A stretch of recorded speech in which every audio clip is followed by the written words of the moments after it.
Organizatorji pri Športni zvezi Kranj so tudi letos poskrbeli za odmeven športni dogodek. Drugi festival športa, ki se je začel danes, je programsko še bolj obsežen kot lani. Po sklopih imamo zelo pestro, danes je otvoritev s prvim predavanjem, ki je v bistvu tudi v organizaciji regijske pisarne Kranj, ki je zelo zanimiva tema, zelo pereča tema v današnjih dneh, v današnjih časih, se pravi financiranje na lokalni ravni, se zelo dotika športa.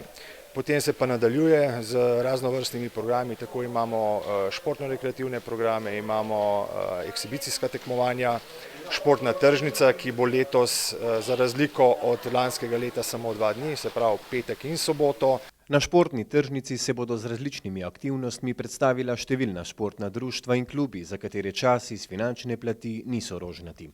Zato se vedno znova poraja vprašanje, kateri športni panogi v Kranju nameniti več sredstev. To je pa zelo delikatno vprašanje. Tudi Športna zveza Kranj je ustanovila svojo delovno skupino, ki bo sodelovala s komisijo, županovo komisijo, ki obravnava ta pravilnik, ki ga sestavlja.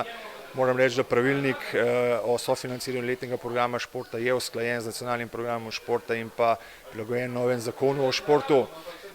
So tukaj malenkosti, ki bi bile mogoče vredne razmisleka in pa sprememb. Kranj velja za športno mesto, ki je svetu dalo nemalo število vrhunskih športnikov. Pravilnik o sofinanciranju športa na lokalni ravni zagovarja financiranje tistih društev oziroma klubov, ki že vrsto let delajo dobro, imajo tradicijo in strokovni kader.